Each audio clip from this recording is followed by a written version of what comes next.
Grand new year sale already ఉన్న తక్కువ తరుగులో ఇంకా 1% తక్కువ. డైమండ్ జ్యువెలరీ క్యారెట్ కు 5000 తక్కువ. ఈ ఆఫర్ జనవరి 1 వరకు మాత్రమే.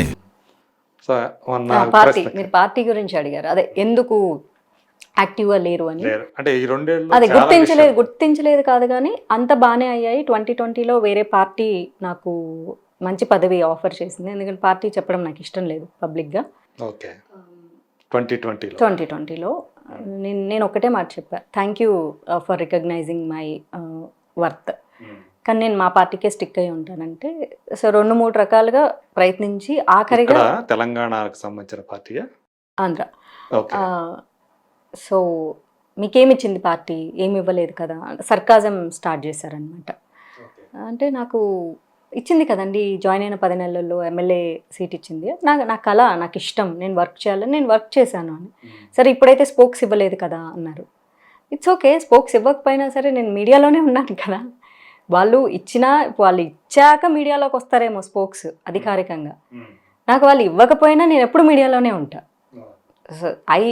I have my own identity కదా. మీరు ఏవైతే మీరు మాట్లాడుతున్నారో వాళ్ళు ఎప్పుడు అబ్జెక్ట్ చేయలేదు, ఎప్పుడు అబ్జెక్ట్ చేయలేదు. ఆ స్వతంత్రం మీకు ఉంది. నాకు స్వతంత్రం ఉంది.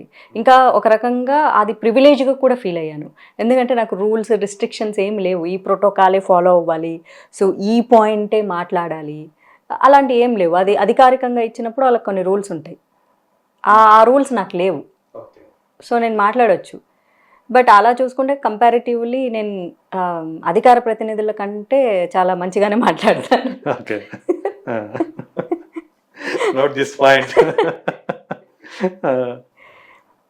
కానీ ఆ తర్వాత మా వాళ్ళకి అదే విషయం చెప్పా. సో అదే విషయం at the same time audios కూడా పంపించా. వస్తాయి మనకు ఆడియో రికార్డింగ్ చెయ్యాల్సి వచ్చింది.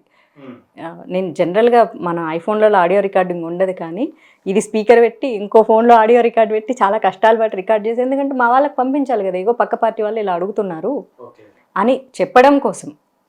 సో వాళ్ళు చెప్పారు వెయిట్ చేస్తే సెకండ్ లిస్ట్లో వస్తుందని. ఫస్ట్ లిస్ట్లో టీడీపీ నుంచి వచ్చిన వాళ్ళకి ఇచ్చేశారు, అంటే బుజ్జగింపు చర్యగా వాళ్ళకి ఇచ్చేశారు. సరే వదిలేస్తే సెకండ్ లిస్ట్లో వస్తుంది అన్నారు.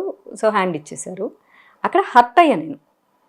నాది ఎలా ఉంటుందంటే, ఇప్పుడు మా ఫ్యామిలీలో నన్ను హర్ట్ చేయకుండా ఎలా ఉంటారు, మన బ్రదర్స్తోనే మనం కొట్లాడుతూ ఉంటాం, మన అమ్మా నాన్నతోనే కొట్లాడుతుంటాం, హర్ట్ అవుతాం, అలుగుతాం, రచ్చ చేస్తాం, చాలా జరుగుతూ ఉంటాయి. నేను హర్ట్ అయ్యాను కాబట్టి నేను ఏమన్నా మా వాళ్ళనే అంటాను తప్ప నేను అందులోంచి బయటికి ఎందుకు వెళ్ళిపోతా, ఇంటి మీద వెళ్ళి ఇంట్లోంచి బయటికి వెళ్ళిపోతాం ఏంటి. పదవి ఇవ్వలేదని ఇప్పుడు చాలామంది వెళ్ళిపోయారులేండి, నేను అలా కాదు. అంటే మా పార్టీలో కొంతమంది పెద్దవాళ్ళు కూడా ఏం చెప్తారంటే, నేను ఢిల్లీ వెళ్ళినప్పుడు మన పార్టీ నీకు గనక గుర్తింపు ఇవ్వకపోతే వేరే పార్టీ నీకు గుర్తింపు ఇస్తే గనక వెళ్ళు. ఎందుకంటే ఇక్కడ నువ్వు కన్సిడర్ చేయాల్సింది, మన పార్టీకి వచ్చిన కార్యకర్తలకు వచ్చిన ముప్పేం ఏం లేదు, భయంకరంగా ఉన్నారు, చాలామంది ఉన్నారు. నువ్వు ఆడపిల్లవి, నువ్వు ఒక్కటి గుర్తుపెట్టుకో, కన్సర్న్తో చెప్తాను, నీ ఏజ్, నీ టైము, నీ జీవితం చాలా ఇంపార్టెంట్. ఇక్కడ మగోడ్లా కాదు, ఒప్పుకున్నా ఒప్పుకోకపోయినా ఆడపిల్ల లైఫ్ చాలా వాల్యుబుల్. సో నీకు ఎక్కడ గుర్తింపు వస్తే అక్కడ వెళ్ళిపో. మన పార్టీ ఇవ్వకపోతే, ఇస్తే ఉండు, మనం గెలవం ఎలాగూ ఆ తెలుగు స్టేట్స్లో, బట్ స్టిల్ ఏదన్నా ఇస్తే తీసుకో, ఇవ్వకపోతే వెళ్ళు. బట్ దేశం ధర్మం మర్చిపోకు, ఐడియాలజీకి స్టిక్ అయి ఉండు. పార్టీ ఏదైనా ఐడియాలజీ సేమ్. అది కూడా పార్టీ ఏంటంటే రీజనల్ పార్టీస్, మళ్ళీ sorry not Congress or something, any regional parties, earlier ఎన్డీఏతో ఉన్న పార్టీస్ అవ్వచ్చు, లేకపోతే అలయన్స్లో ఉన్న పార్టీస్ అవ్వచ్చు, అట్లా ఏదైనా సరే ఆ భావజాలంతో నడిచే పార్టీలు ఉంటాయి కదా, వాళ్ళు ఆఫర్ చేసేయాలని. బట్ నేను అప్పటికి కూడా నా మొండితనం, నా స్టూపిడిటీతో కాషాయం కమలం వదిలే సమస్య లేదు అని నా పార్టీకే స్టిక్ అయి ఉన్నా సరే, ఆ సెకండ్ ఏదో చేద్దాము అనుకొని. సో అండ్ సెకండ్ లిస్ట్లో కూడా నా పేరు రాలేదు. సో అప్పుడు బాగా హర్ట్ అయినా నేను మీడియాలో కనిపించడం అయితే మానలేదు, సగం తగ్గించా. అప్పటికి ఎలాగో వేరే అధికార ప్రతినిధులు ఉన్నారు కదా, మాట్లాడుకొని మనం ఏం చేసేదని సగం తగ్గించి, సగం అవసరమైన చోట మాట్లాడుతూ వచ్చినప్పుడు 2021లో it was a big issue. మీకు కూడా తెలిసి ఉంటుంది, ఈ టెంపుల్ డెమాలిషన్ గురించి ఒకటి, అంబేద్కర్ గారు హక్కులు ఒక్కటే కాదు విధులు కూడా ఇచ్చారు. ఫాలో యువర్ డ్యూటీస్ అని చెప్పినందుకు ఆ ఫాలో యువర్ డ్యూటీస్ని కట్ చేసి లేపేసేసి అంబేద్కర్ని తిట్టిన మాధవీలత అని క్యాస్ట్ బేస్డ్ తీసుకొచ్చి, క్యాస్ట్ ఎందుకు నాకు ఈ రోజుకి రాజ్యాంగం 290 మందికి పైగా రాస్తే వాళ్ళందరూ ఏమైపోయారో తెలియదు. కానీ ఒక్కరు కులాలకు అంటగట్టుకొని మనం ఎంతో గౌరవం ఇస్తున్న అంబేద్కర్గా అందరూ నోరు మూసుకొని ఫాలో అవుతున్నాం.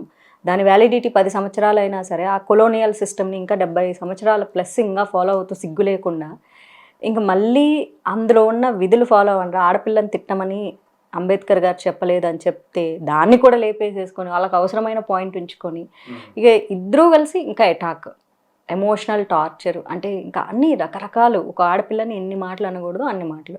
రేప్ చేస్తాం, రాడ్లు దింపుతాం, చంపుతాం, ఏమనుకుంటున్నావు నువ్వు పెద్ద ఇదా నువ్వు అదా, సినిమా వాళ్ళందరూ ఇలాంటి వాళ్ళే. అయితే క్యారెక్టర్ అసాసినేషన్, ఎందుకంటే ఒక ఆడపిల్లని క్యారెక్టర్ అసాసినేట్ చేస్తే అమ్మాయి జీవితం ఎండ్ అయిపోతుంది. ఇంకా ఇంకేమి సాధించలేదు ముందులో. ఇక ఏం చేసినా సరే ఒక మగాడి క్యారెక్టర్ అసాసినేషన్ చేస్తే ఏం కాదు. నువ్వు అవినీతి పరుడన్నా ఏం కాదు, నువ్వు 10 మందితో తిరిగిన కాదు, బట్లిప్పి వీడియోలలో కనిపించిన వాళ్ళు ఎంపీలుగానే కొనసాగుతూ ఉంటారు. వాళ్ళంతా చూపించుకొని వాళ్ళు తిరుగుతున్నా సరే వాళ్ళు సిగ్గు లేకుండా పార్లమెంట్లో వాళ్ళు అలాగే ఉంచుతూ ఉంటారు. అసెంబ్లీలలో వాళ్ళు పోతూనే ఉంటారు. మసాజులు చేస్తామని అడిగిన ఆడియోలు బయటికి చేసిన వాళ్ళు ఎమ్మెల్యేలుగా మినిస్టర్లుగా కొనసాగుతూనే ఉంటారు. ఇవన్నీ ఏం కాదు. కానీ అంతే ఒక ఫేక్ ఇది క్రియేట్ చేసి పబ్లిసిటీ చేసేసారు. నేను హర్ట్ అయ్యా. ఎందుకు, ఎవరి కోసం ఇవన్నీ నేను చేసేది? నా కోసమా? నాకేమైనా తిండి వస్తుందా? ఇంట్లోంచి అడుగు పెడితే మన డబ్బులే కదా ఖర్చు పెట్టుకోవాల్సి వస్తుంది. మీకు తెలుసు, once we step out from the door, driver, petrol, ప్రతిదీ, మనిషి, తిండి అన్నీ మనవే కదా. ఎవడిస్తాడు రాజకీయంలో మనకు డబ్బులు? ఎవ్వరు ఇవ్వరు.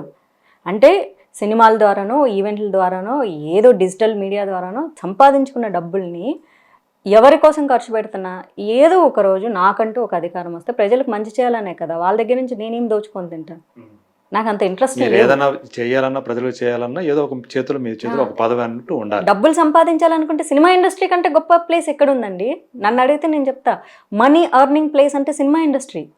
దట్టు ఒక్కసారి గుర్తింపు వచ్చిన తర్వాత industry is the biggest place to earn money.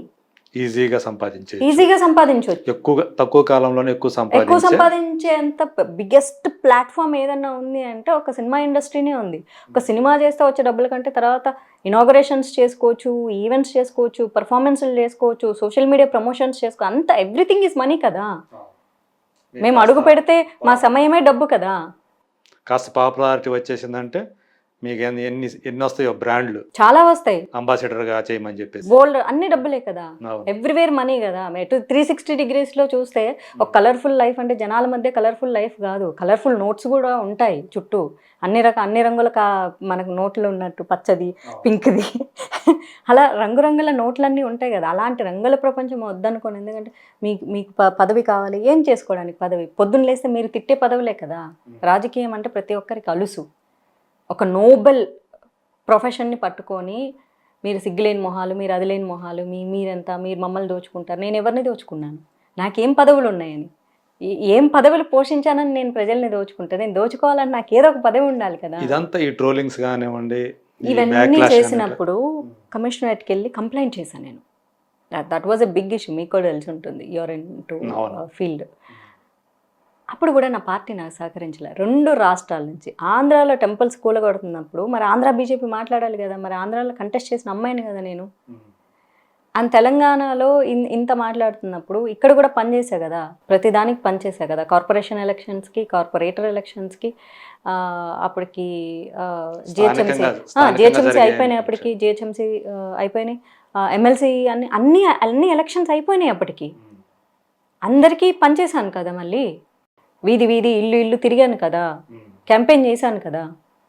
ఒక్కళ్ళన్నా మాట్లాడాలనా? ఎవ్వరు మాట్లాడాలి. ఆ కమిషనరేట్ వరకు వెళ్ళడానికి మన మాజీ ఎమ్మెల్సీ, మా పార్టీ మాజీ ఎమ్మెల్సీ రామచంద్రరావు గారు ఆయన హెల్ప్ చేశారు. ఆ లెటర్ రాసి ఇవ్వడం కానీ, సజ్జనార్ గారికి కాల్ చేయడం కానీ, ఎందుకంటే because professionally is a lawyer కాబట్టి ఆ డ్రాఫ్ట్ ఇవ్వడం అదంతా ఆయన చేసి ఇచ్చారు నాకు. అదర్ దాన్ దట్ రెస్పాండ్ అవ్వాల్సిన వాళ్ళు ఒక్కళ్ళు కూడా రెస్పాండ్ అవ్వలేదు. ఒక్క మహిళా లీడర్లు కూడా రెస్పాండ్ అవ్వలేదు. మీకు న్యాయం జరిగింది అప్పుడు? సజ్జనార్ గారు చేశారు. విత్ ఇన్ 3 days పట్టుకున్నారు, జైల్లో వేశారు. ఎవరైతే ఎస్ ఎస్ మీ గురించి అసభ్యంగా మాట్లాడారు, థ్రెట్ చేశారు. ఎస్ కాల్ చేసి మరీ చెప్పారు నాకు కమిషనరేట్ ఆఫీస్ నుంచి. అదే దట్ నేను మీడియా అందరికీ కూడా ఇన్ఫార్మ్ చేశాను. ఐ షుడ్ అప్రిషియేట్ మీడియా, చాలా సపోర్ట్ చేసింది నాకు ఆ సమయంలో. అట్ ద సేమ్ టైం వాళ్ళు కూడా విత్ ఇన్ 3 daysలో పట్టుకునేసారు. కానీ ఆఫ్ కోర్స్ మళ్ళీ బెయిల్ మీద వచ్చేస్తారు. ఇంకా తెలిసిందే, మనం ఇంకేమీ చేయలేము. పెద్ద పెద్ద క్రిమినల్సే వచ్చేస్తున్నారు, ఇంకా వీళ్ళని బయటికి కానీ నేను కూడా బీజేపీ అనే కుటుంబంలో సభ్యురాలిని కదా. ఎవరి కోసం నేను నోరెత్తి మాట్లాడుతున్నాను అంటే సమాజం బాగుండాలని. కానీ ఆ సమాజంలో బీజేపీ అన్నది ఒక కుటుంబం అయితే నేను కూడా ఫ్యామిలీ మెంబర్ని కదా. ఫ్యామిలీ మెంబర్ మీద ఇంతమంది మాట్లాడుతున్నప్పుడు మా పార్టీలో ఒక్క మొగోడికి నోరు రాలేదా, ఒక్క ఆడదానికి నోరు రాలేదా, మా పార్టీ అమ్మాయిని అనొద్దని? అప్పుడు మీరు ఒంటరితనం ఫీల్ అయిపోయారా? డెఫినెట్గా ఫీల్ అవుతాను. ఎందుకంటే నేను ఇండిపెండెంట్ క్యాండిడేట్ కాదు, నేను ఒక పార్టీలో సభ్యురాలిని. దట్టు నేను ఒక కాన్స్టిట్యుయెన్సీ నుంచి కంటెస్ట్ చేశాను, ఆంధ్ర నుంచి, అండ్ తెలంగాణ నుంచి నాకు సభ్యత్వం ఉంది. రైట్ అండి. కానీ బీజేపీ అంటే మిగతా అన్ని పార్టీలకి దీనికి ఉన్న తేడా ఏంటంటే అందరికీ ఇక్కడ అవకాశం ఉంటుంది. కుటుంబ పార్టీ కాదు ప్రధానంగా ముందర. సో మిగతా అన్నీ కూడా ఆ కుటుంబాలు, ఆ వారసులను బేస్ చేసుకుని నడిచేవి. కానీ బీజేపీ అనేది అలాంటి పార్టీ కాదు. సో అందులో పార్టీలో ఉన్న వాళ్ళకి irrespective of gender, irrespective of caste, religion దొరుకుతుంది. అందరికీ కూడా ఆ వాల్యూ ఉంటుంది, ప్రొటెక్ట్ చేసుకుంటారు అనే ఒక పేరు ఉన్నప్పుడు మాధవీలతకి ఎందుకు రాలేదు అది? నేను కూడా అదే అన్నాను కదా, ఇది కుటుంబ పార్టీ కాదు, పార్టీనే కుటుంబం అంటున్నాను. అదే అవును. అలాంటప్పుడు మరి నేను వాళ్ళ ఇంట్లో ఆడపిల్లనే కదా. కుటుంబ సభ్యుల్ని ఎవరు ప్రొటెక్ట్ చేసుకుంటారు? కుటుంబ పెద్దలే కదా. ఎగ్జాక్ట్లీ. సో ఒకరోజు నాకు మీడియా వాళ్ళు, ప్రతి మీడియా ఛానల్ వచ్చి నా ముఖం మీద మైక్ పెట్టి, మీ పార్టీ వాళ్ళు ఈ విషయంలో నీకు సపోర్ట్ చేస్తున్నారా, మీ పార్టీ వాళ్ళు ఈ విషయంలో నీకు సపోర్ట్ చేస్తున్నారా? అఫ్కోర్స్ ఏ హిందుత్వ సంఘాలు కూడా రాలేదు, టెంపుల్స్ గురించి కదా మాట్లాడింది. అంటే హిందువుల్లో యూనిటీ లేదు, ఆ సంగతి నేను ముఖం మీద చెప్పేస్తాను. హిందువుల్లో యూనిటీ లేదు, మా పార్టీలో కూడా యూనిటీ లేదు. ఎందుకంటే ఇది నా ఎక్స్పీరియన్స్ కదా, నేను పక్కన వాళ్ళ ఎక్స్పీరియన్స్ గురించి నేను మాట్లాడను, నేను ఎక్స్పీరియన్స్ చేసిందే మాట్లాడతా. ఇప్పుడు నీ ఒక్కదానికే ఇలా జరిగిందా, వేరే వాళ్ళకి అందరికీ జరిగిందా అంటే వేరే వాళ్ళకి చెప్పే దమ్ము లేదేమో, నాకుంది దమ్ము. నేను దమ్ముగా చెప్తాను. నా పార్టీ సభ్యత్వము మొన్న ఎవరు అన్నారు, ఇలా మాట్లాడితే మీరు మీ పార్టీ సభ్యత్వం తీసేస్తారంటే తీసేయరు. నేనేం క్రైములు చేయలేదు, నేను ఇంకొకరి మతాలని దూషించలేదు, నేను ఇంకొకరి మీద పాయింట్అవుట్ చేయలేదు. సో కాబట్టి నా సభ్యత్వం పోదు. నా సభ్యత్వాన్ని వాళ్ళు తీసేశారంటే పార్టీలో ఉన్నటువంటి వ్యక్తులకి ఏమంటారు, ఇక సంస్కారం లేదని చెప్తాను నేను. కానీ నన్ను తీసేయరు. నాకు నమ్మకం ఉంది కదా, నా పార్టీ ఏంటో, నా పార్టీ సిద్ధాంతాలు ఏంటో నాకు తెలుసు. ఇవంతా వ్యక్తిగతంగా వ్యక్తులాడే డ్రామాలే తప్ప పార్టీ సిద్ధాంతాలకు ఎగెనెస్ట్ కాదు కదా. నేను సిద్ధాంతాలకు ఎగెనెస్ట్గా పోయినప్పుడు నన్ను తీసేస్తారు. ఇక్కడ ప్రొటెక్ట్ చేయకపోతే నన్ను మీడియా అడిగినప్పుడు నేను ట్యాగ్ చేశాను ఫేస్బుక్లో, నేను పార్టీ పేజ్ని ట్యాగ్ చేశాను. ఎవడు పట్టించుకోవట్లేదు, సంథింగ్ ఏదో పెట్టాను, గుర్తులేదు. ఇంతే నా ఫ్రస్ట్రేషన్ పెట్టాను. బండి సంజయ్ గారు ఫోన్ చేశారు. ఫోన్ చేసి, అమ్మ హిందుత్వం గురించి మాట్లాడమ్మా, ఎవడు అడ్డొస్తాడో నేను చూస్తా, అది ఇది అని చెప్పేసి అన్నాడు, పెట్టేశాడు, అయిపోయింది. సరే అండి అన్నాను. నాకు అడగాలనిపించింది ముఖం మీద, మీరు ఇప్పుడు నాకు ఫోన్ చేసి నువ్వు మాట్లాడమ్మా చూద్దామంటే మీరు నాకు చెప్పింది ఎవరికి తెలియాలి? బయట కదా చెప్పాల్సింది. ఒక లెటర్ ఇష్యూ చేయడమో, లేకపోతే ఒక ప్రెస్ మీట్ పెట్టడమో, రోజు బీజేపీ ఆఫీసులో మీడియా వాళ్ళు ఉంటారు కదా. ఈ ఓవరాల్ ఇదంతా చూస్తూ ఉంటే అంటే మాధవీలతకి రావాల్సినంత గుర్తింపు కానీ, లేకపోతే మాధవీలతకి మనం ఒక గుర్తింపు ఇవ్వాలి, ఆమెకి ఏదైనా సరే క్రియాశీలంగా తను పని చేసుకోవడానికి పార్టీలో ఒక పదవి ఇవ్వాలి అని ఎందుకు రాలేదంటారు? అట్లా నేను స్పోక్స్ అడిగినప్పుడు ఇక్కడ తెలంగాణలో అడిగాను, ఆంధ్రాలో అడగలేదు డెఫినెట్గా. ఎందుకంటే ఆంధ్రాలో వాంటెడ్లీ వాళ్ళు నన్ను అవాయిడ్ చేశారు. నేను ఆంధ్రాలో ఉండడం వాళ్ళకి ఇష్టం లేదు, అది నేను ఎక్స్పీరియన్స్ చేశా. గుంటూరు ఎలక్షన్ తర్వాత మళ్ళీ కొన్ని కార్యక్రమాలకు నేను వెళ్తే లిటరల్లీ నన్ను అవాయిడ్ చేశారని నేను చూశాను. ఆ కారణాలు మరి వాళ్ళకే తెలియాలి. ఇప్పుడు నేను పోయి కూర్చొని మీరు నన్ను ఎందుకు అవాయిడ్ చేశారు, నేను I'm not that type of person. Maybe మొదటి నుంచి కింద పడి మీద పడి దేకి పాకి అడుక్కొని తోసుకొని పైకి వచ్చిన వాళ్ళకు నన్ను ఎందుకు అట్లా చేసావు అని అడుగుతారేమో. I'm not that kind of person. అంటే నేను అలా రాలేదు కదా, అలా అడగడం వాళ్ళు తప్పు అని